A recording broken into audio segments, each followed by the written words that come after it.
All right, testing, testing. I love saying that.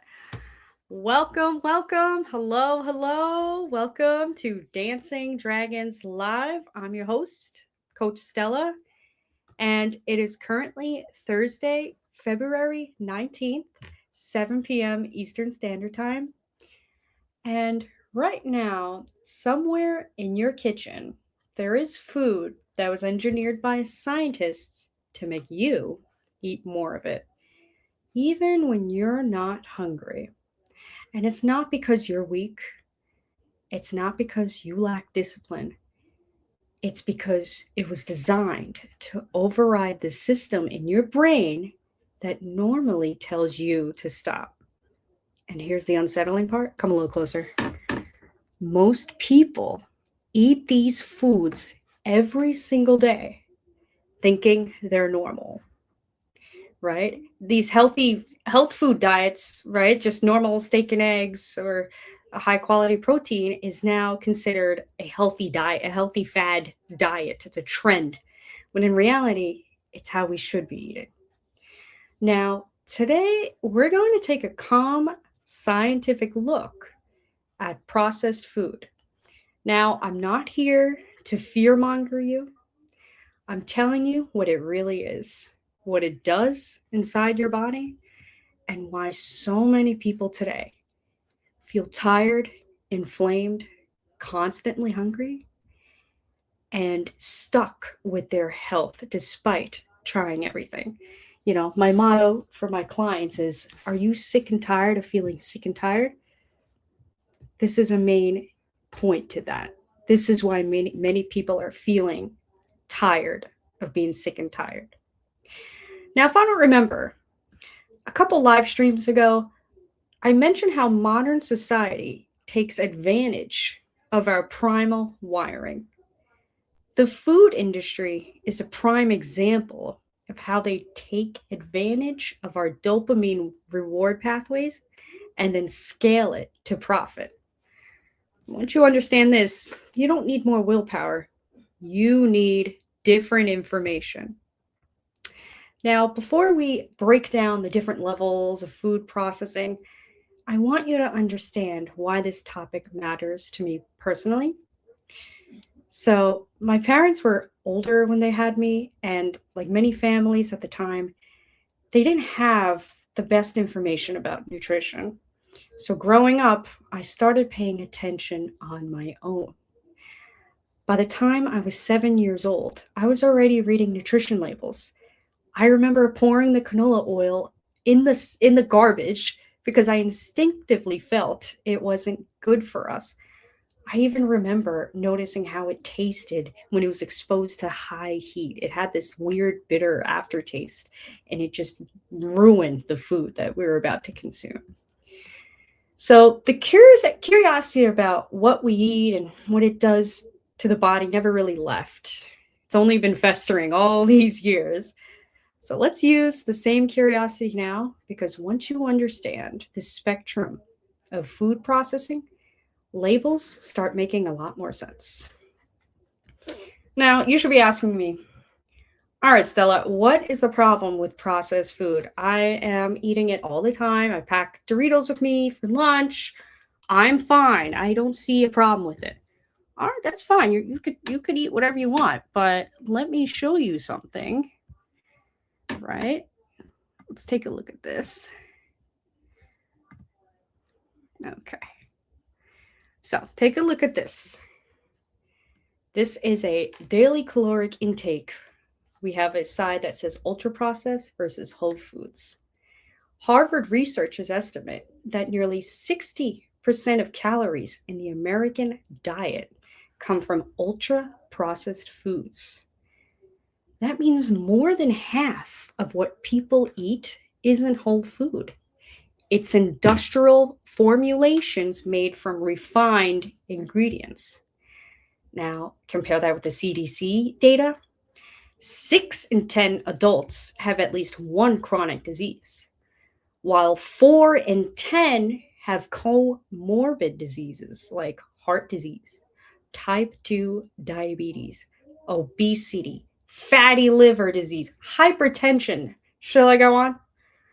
These are metabolic diseases, conditions tied to how the body processes energy and regulates blood sugar and manages inflammation. Now, audience, right? Let me ask you something. Do you think metabolic diseases are normal? Or is this just a modern phenomenon? Look at it this way. Before the 20th century, type 2 diabetes was extremely rare. People ate mostly whole foods, sugar intake was low, and daily life required physical movement. It was built into the lifestyle. Obesity was uncommon, actually. In fact, doctors in the 1800s often described diabetes as a disease of the wealth, not a disease of the general population. So it was kind of like a status symbol if you were walking around and you had a huge pot belly. You knew exactly they were wealthy or old money or something. Now, what does this really mean? It means human biology didn't suddenly change in the last few decades, but the food environment did. Okay. Now, before I ruin processed foods for you, we need to realize that not all processing is harmful. Actually, food processing exists on a spectrum, and understanding this removes confusion. So let's remove this guy, and we will show you this. Okay. Here is the lovely classification of the levels of food processing, right? So we have unprocessed, minimally processed, processed, and then ultra processed. Okay. So if we start with the unprocessed or minimally processed foods, these are foods that are kept in its original form, right? Basically untouched by man, right? So foods close to their natural form are vegetables, fruits, eggs, meats, fish, legumes, nuts. Minimal processing, such as washing, freezing, or cutting, preserves the food's natural structure and doesn't significantly change how the body digests and metabolizes it. These foods contain natural fiber, water, micronutrients, and structure. The structure allows digestion to stabilize blood sugar and activates nature fullness signals. So when food still looks like food, your body knows what to do with it. Goes inside your body, and your body knows how to unwrap it and appropriate it to all its necessary cells and organelles. Now, if we look at level 2, this is like minimally processed. These substances are extracted from whole foods and used in cooking. So think oils, butters, fats, sugar, salt, flour. Let's go through all of them, right? So let's take a look at oils, right? I'll do it in like green, yellow, red. So the least harmful oil that you want to cook with, right? Extra virgin olive oil, avocado oil, unrefined coconut oil, ghee. The next less harmful is refined canola or vegetable oil. You can use that occasionally at home, but I don't recommend it for my clients. I recommend that they stick with extra virgin olive oil, avocado oil, like I said, ghee. And then the most harmful oil, we're talking about fast food fryer oils, soybean oil. You like mayo? Hate to say it, active ingredient is soybean oil. Corn oil, vegetable oil, all packaged in these little snacks. Your kid in the back seat is screaming and crying, so you give them Doritos or Goldfish or whatever. Well, what do you think's in there? And then we wonder why they're all misbehaving. It's because we're giving them all these foreign processed substances that don't belong in the body. It's sort of like their body. It's like rebelling, right? Now, what's the problem with highly refined oils? What is the problem? Why? Highly refined oils can lead to atherosclerosis, which is the buildup of arterial plaque in your arteries. They also stress the arterial matrix, the design of it, ultimately compromising the structural integrity of the arterial wall. So if you feel like consuming hardened cement and oxidizing your body and while exaggerating aging and promoting unhealthy circulation, then I recommend you consume highly refined seed oils. Be my guest. Obviously, I'm being facetious. Please don't take my suggestion. But that's a huge issue. A lot of people actually have high cholesterol just by consuming the wrong oil, the wrong fat. If you just remove that component, you'll see a magnificent change in the way your circulation is, exercise recovery. You won't feel like you're inflamed. Just one small change will have a compound change in the future. All right, let's talk about butter/fats. The least harmful is the minimally processed butter, the least untouched by man, right? Grass-fed butter. If it came from a cow, a goat, a donkey, a sheep, whatever, it's probably good. The less harmful, like yellow color, conventional butter, Land O'Lakes you want to look at, Breakstone and Cabot. And then the most harmful is margarine. Please, please, please do not buy margarine. It is synthetic fat. You don't want that. And hydrogenated spreads. It's not real butter. They say, I can't believe it's not butter. They say that for a reason. It tastes good, but it's please don't. Now, real fats come from food. Fake fats come from factories. That's why I just want you to stay away from. I'd rather you have canola oil than the margarine. That's how bad it is. All right. Now, let's talk about sugar. We'll start with the least harmful. The sugar you want to aim for comes from fruits. It's not processed. It's right from the earth. You pick an apple from the tree. That's the kind of sugar you want. Now, okay, you want to bake banana bread? Okay, have some coconut sugar. You can use coconut sugar. You can use maple syrup, honey. It's a little higher on the glucose index spike, but it's better than using white sugar, high fructose corn syrup, and liquid sugars. I have clients that ask me, what kind of juice can I drink? And I'm always kind of like, I don't know what to tell you. First of all, you shouldn't be drinking any juice while you're eating, because that's going to disturb your digestion and your blood sugar processes. So get that out of your head. Second of all, if you're looking for something sustainable or you want like a sweet kind of taste, you could do electrolytes like 30 minutes beforehand, or you can make your own juice. Make lemon, lime, orange juice, squeeze it. But guess what? That is still considered processed, minimally though, because you're taking the form from the actual fruit and squeezing it into a glass. So that part is the active processing. So basically, the more isolated the sugar, the harder it hits your body, right? The more isolated the sugar, the harder it hits your body. Let's talk about salt, okay? The most harmful in salt you want to avoid is excess sodium in ultra-processed foods.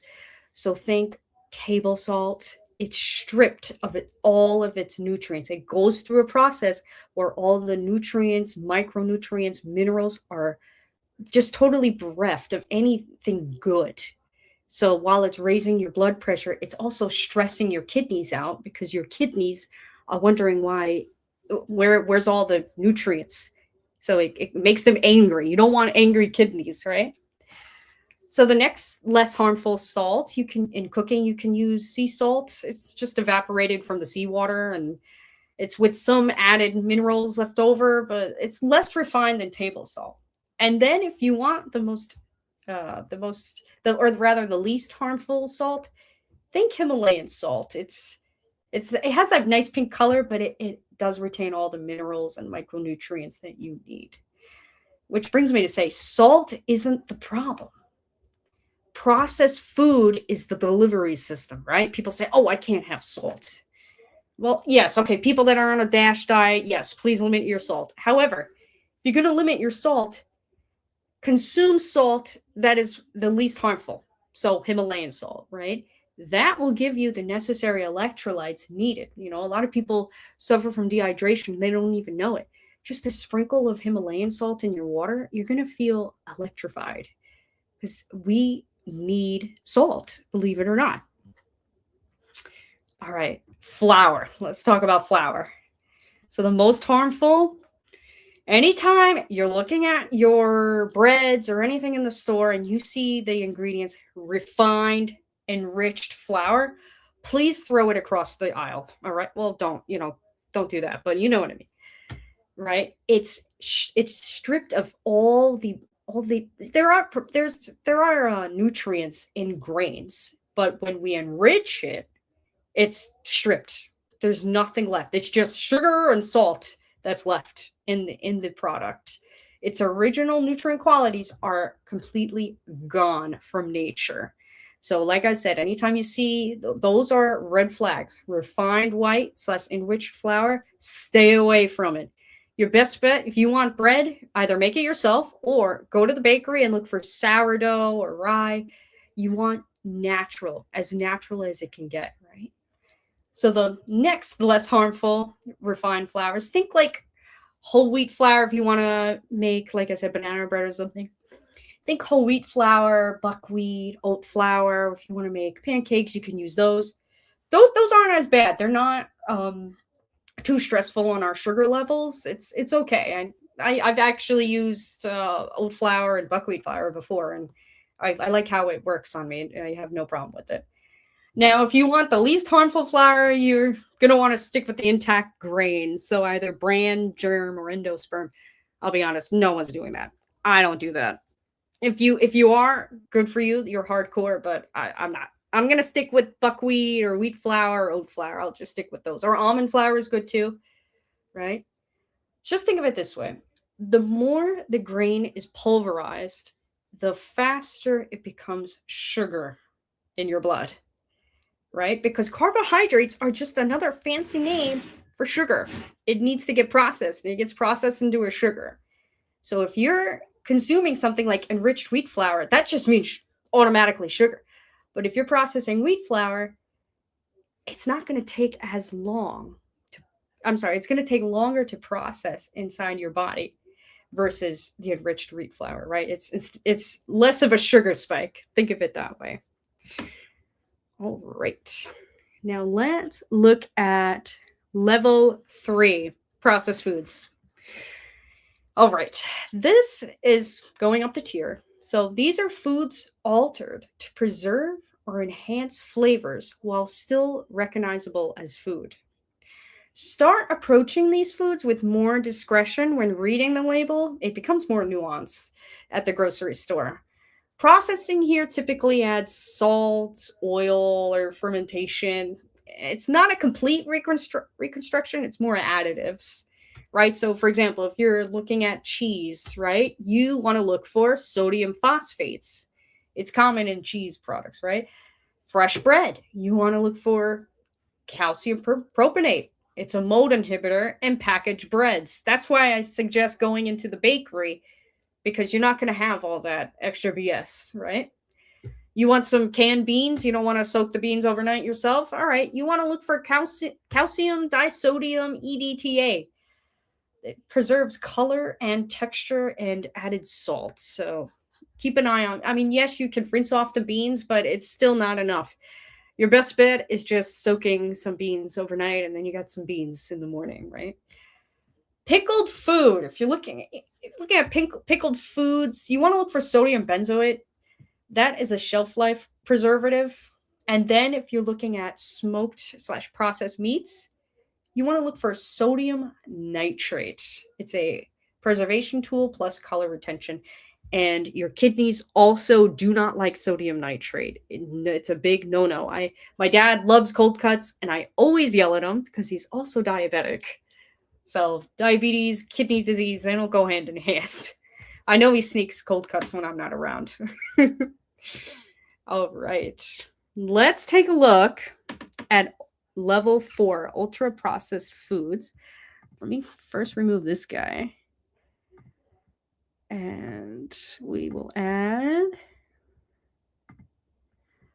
this one. Okay. Take a look at this. This is pretty cool. These are ultra processed foods.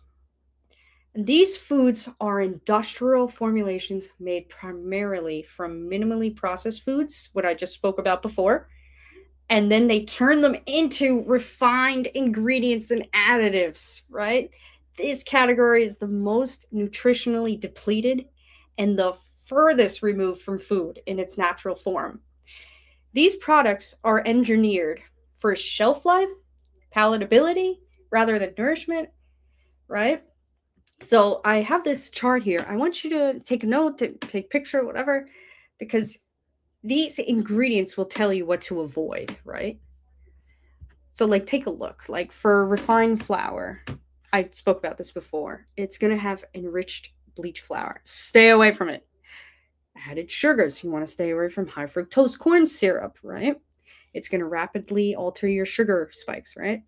Seed oils. You want to stay away primarily from soybean oil. So, get rid of the Hellman's oil, all right? Flavor enhancers, MSG, it makes the food taste so much better, but it's a no-no for your salt intake and your kidneys. Emulsifiers, what are those? Those are thickeners. For some reason, we have to add thickeners in our food. It does not make sense.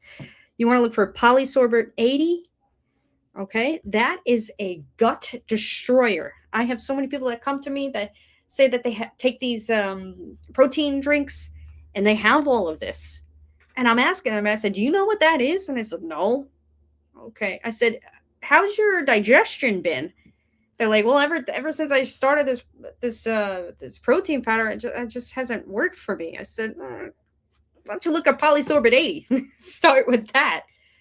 These are not meant to be consumed. If you want protein, stick with a whole meat source. But if you want, that could be a different live stream. We could talk about that another time.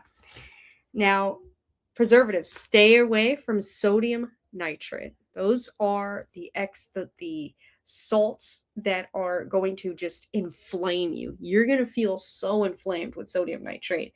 That's where you're going to get the cold cuts and the smoked meats and the bacon. It's all the good meat, all the good stuff you like. It's not just because it tastes good doesn't mean it's good for you. Okay. All right. Now I told you about all these hard to pronounce ingredients. Why is it that when you have a potato chip, right, you just can't have one, right? One of the most important findings in nutrition research is that people eating ultra processed foods tend to consume significantly more calories, even when they're trying not to. In a controlled feeding study, participants eating ultra processed foods consumed about 500 more calories per day compared to those eating whole foods. What are ultra processed foods? They're typically soft, low in fiber, easy to chew, rapidly absorbed, energy dense. Because of this, they move through the stomach too quickly and enter the bloodstream faster than whole foods. For example, if we look at a whole potato, it contains fiber, water, and structure, so it takes time to chew and digest. As you eat it, your stomach stretches, blood sugar rises gradually, and fullness hormone signals your brain that you've had enough. Let's turn that into a potato chip. Their structure is completely compromised and broken down. Most of the fiber effect is lost, and fat and salt are added. Chips are soft and energy dense and crunchy and easy to eat quickly, so they leave the stomach faster and enter the bloodstream sooner. Your fullness signals don't have time to catch up. So you can eat a lot before your brain registers that you're full, right? A potato satisfies you. Potato chips bypass you. That's a good way to look at it, right? So the physical and hormonal signals that normally tell your brain that you've eaten enough, stomach stretching, blood sugar, satiety hormones, they don't activate as effectively. So by the time fullness is registered, a large number of calories may already have been consumed. That's why I tell my clients nutrient-dense foods, right? Nutrient-dense foods should contain macronutrients like protein, fiber, carbs, right? You have all of those macronutrients and micronutrients. You won't be going for the potato chips because you would have fulfilled your nutrient requirements. When you're not fulfilling your nutrient requirements, you're going for the potato chip, right? Next time you go for that potato chip, ask yourself, what did I eat today? Or what did I not eat today, right? Now, before we end today's live stream, I want to gross you out with how seed oils and Oreos are made, okay? Let's start with seed oils. Most ultra-processed foods contain industrial seed oils. The seed oil intake is now literally stored into our body fat. A research review from the National Library of Medicine found that levels of linoleic acid, the primary omega-6 fat found in many seed oils, have increased in adult Americans by about 136% over the past 50 years. Are you ready for another disgusting fact? The fatty acids from seed oils, especially linoleic acid, can be stored in your fat tissue for months to even years. Why? Because body fat turns over slowly. Research from the National Library of Medicine estimates the half-life of fatty acids in adipose tissues is roughly 1 to 2 years, meaning it could take years for stored fats to significantly change after you change your diet. This isn't just your pantry. This is your body keeping receipts. It'll remember what you fed it, right? That's why they say treat your body like a temple, because your body is a reflection of how you are taking care of yourself, right? You walk past somebody's house that looks dilapidated and like crap. It's a reflection, most likely. I'm not saying all the time, but I would say maybe, 7 to 8 times out of 10, it's a reflection of how they're taking care of themselves. So why are seed oils staying in our bodies forever? Now, it's not that they stay in the body forever. It's the fats that you can eat. It's stored in the body as fat, which turns over very slowly. Unlike oils processed directly from fruits, many seed oils undergo multiple industrial steps. This is the disgusting part. Seeds are crushed, heated, extracted, refined, and deodorized. Remember, this came from a plant. Okay? This originally came from a plant. And now we are pulverizing it, crushing it, destroying it. We are just removing all of its nutritional properties that were meant for us to consume. Right? This produces a stable, inexpensive fat, widely used in packaged foods. It's cheap to distribute this, right? You see how I see olive oil in the store. It's at the $25, $30. Are you kidding me? That's crazy. You buy canola oil, it's more than half the price, right? These oils, the problem with these oils is that they're high in omega-6 fatty acids. Your body needs omega-6 fatty acids in balance with omega-3, the primary fat responsible for brain function. Modern diets tend to provide far more omega-6 than omega-3, which may promote inflammatory signaling when excessive. Even If a fat is slightly oxidized, your body will store it in fat cells if it isn't needed for immediate energy.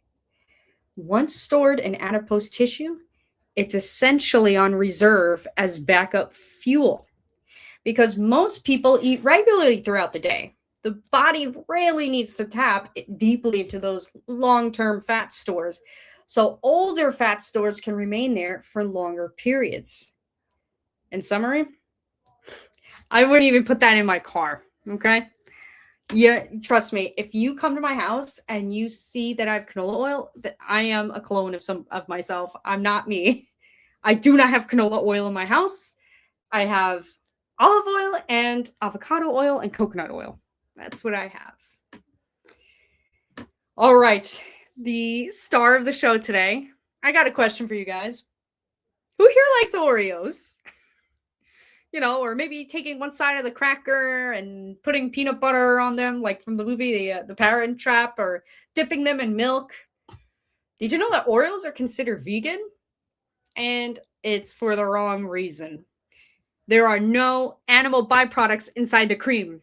That is scary. One time I was cleaning out my closet in college in my room, and I saw there was Oreos on the top shelf. I went to touch it. This was many years ago, right? I have not had an Oreo in forever. I went to touch it, and the Oreo was still intact. Mind you, this was like many weeks, and I forgot about it. It was on the top shelf, and it was still like, that is crazy. That was another kind of like red flag. And when I saw that if that is still contained in a solid structure, imagine what it's doing in our body, right? So the reason the Oreo is the last example here is because they are the textbook example of ultra processed design. It's engineered, not cooked. They combine refined flours, stripped of its natural fiber, concentrated sugars that hit the bloodstream fast, and industrial fats that extend shelf life, which is why the Oreo was fine. Remember, in the closet. And flavor enhancers that amplify reward signals in the brain. The result is a product optimized for taste, texture, and repeat consumption, not nourishment. Their soft, low fiber structure requires almost no chewing, so they're eaten quickly and digested rapidly. And sugar and fat together, that's like a nice combination. That's like the roller coaster. They create a bliss point that keeps you reaching for another before your body has time to register what you've consumed. Because absorption happens so fast, the physical and hormonal signals that normally tell you to stop eating, they can't keep up, The stomach stretching, stable blood sugar, and satiety hormones lag behind intake. So by the time the fullness arrives, the sleeve is already gone. And I just want to let you know, that's not a failure of willpower.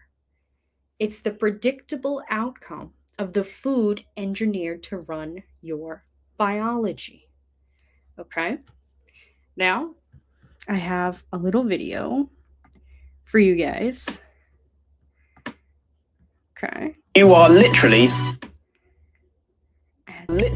feeding your kids plastic glue and industrial lubricants. That cream in the middle, it's not cream at all. It's rapeseed oil wicked with emulsifiers that act like edible glue, holding the sludge together. And the cookie part? Stripped cocoa and chemical stabilizers, enough to start clogging your arteries if you eat them too much. Oh my God, that was... If that didn't disgust you, I don't know. I didn't do a good job. It disgusted me. What are we feeding our kids?